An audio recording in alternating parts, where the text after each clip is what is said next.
The Milwaukee Bucks are firing first-year head coach Adrian Griffin, and he didn't even make it out of his first season as coach of Milwaukee.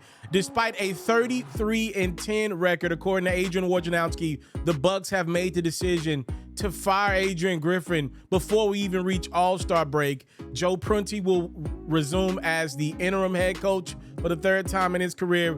Now, it appears as if though the Bucks have Doc Rivers, who's doing some color for ESPN as of right now, atop their list as candidates to replace Adrian Griffin. I do have a lot of thoughts, and I don't want to waste your time. I know you're on your grind. If you remember back at the beginning of the season, I definitely told you guys the Doc Rivers thing is interesting to me. And I'll start with Doc, and I'll work my way back to Adrian really quickly, assuming Doc Rivers gets the job again. Nothing has been finalized at this moment. But I told you guys, Doc Rivers seems to be a guy, number one, that does not want to be without coaching. Remember when I made the comment earlier in the year? I was like, man, it feels like this dude Doc is like dealing with like financial issues. He never wants to be away from the game of basketball. Remember, he gets fired from Philadelphia.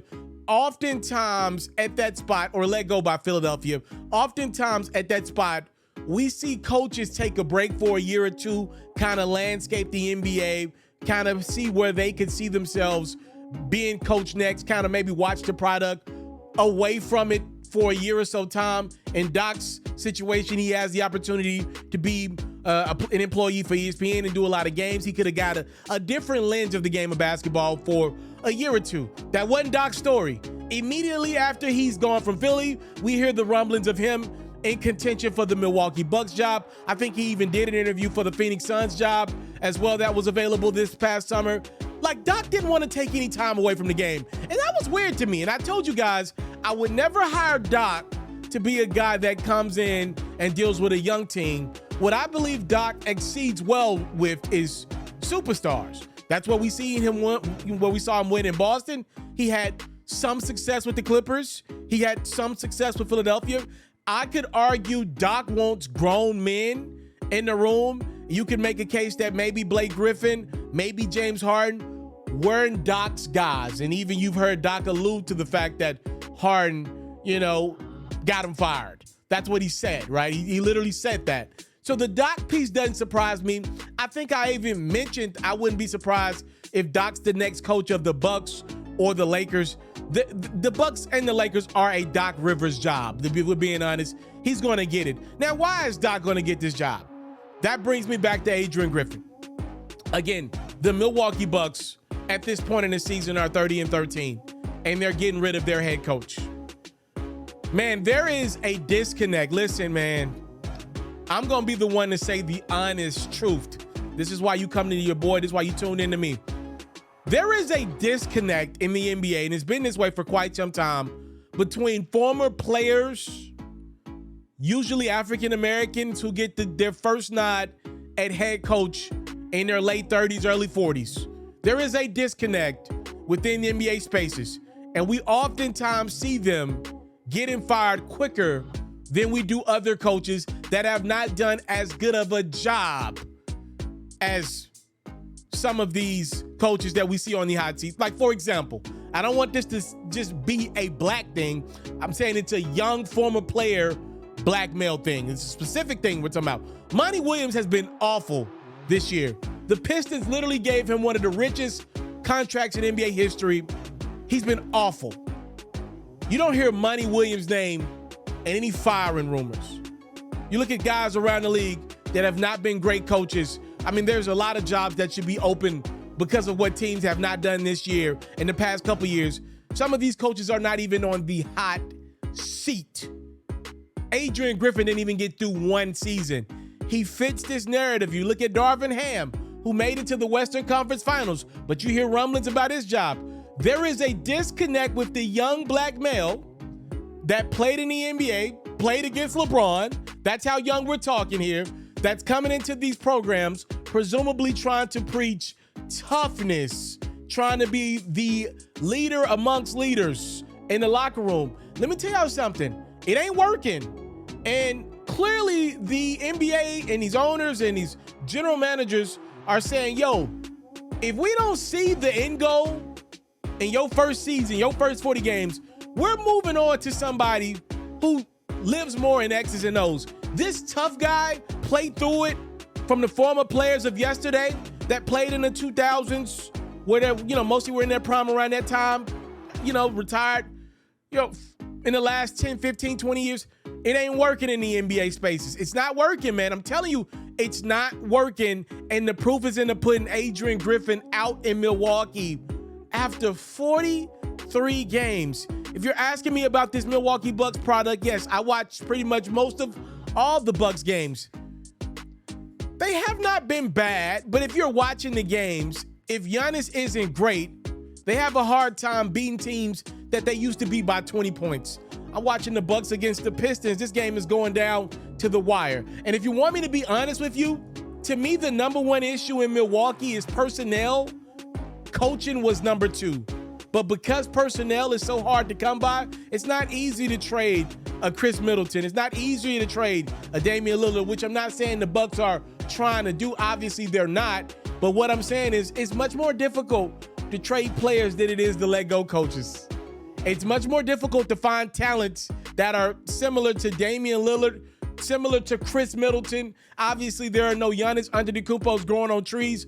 So you got to look at the coaching first. That's just how this thing works.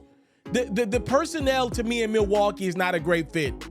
I said that before the season. I said I thought Dame and Giannis would be great in the pick and roll. From what I've seen, they look really good in the pick and roll.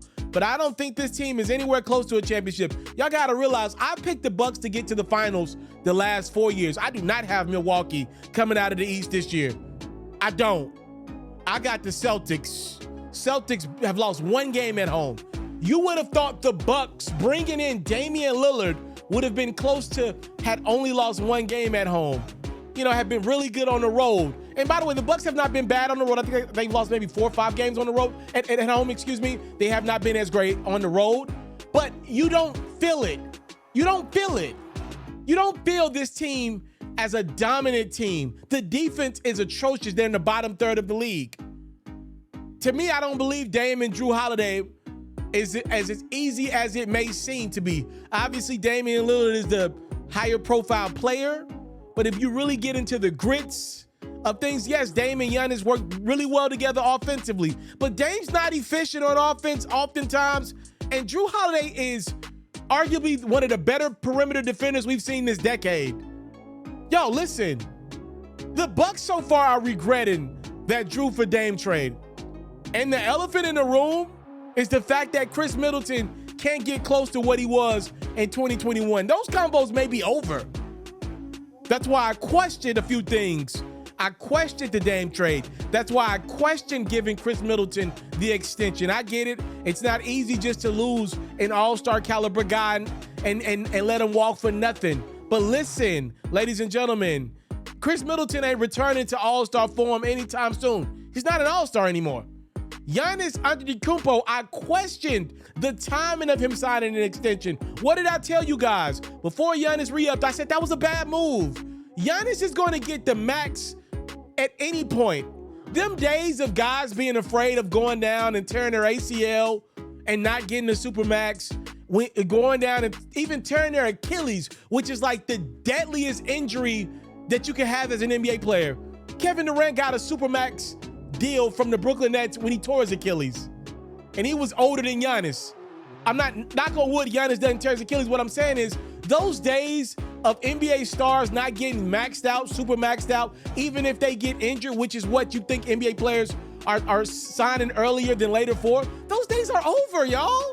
You gonna get paid regardless. There was no reason for Giannis to re-up now. He should have played that contract out and put pressure on Milwaukee to continue to put a championship contending team around them, even if that means players. Because what they're doing now is a cop-out type of move, firing the coach. It's always going to be on the coach first. Adrian Griffin may deserve some blame. It doesn't seem to be the guy that got the best out of these players, despite his specialty being defense. But I don't believe this is all Adrian Griffin's fault.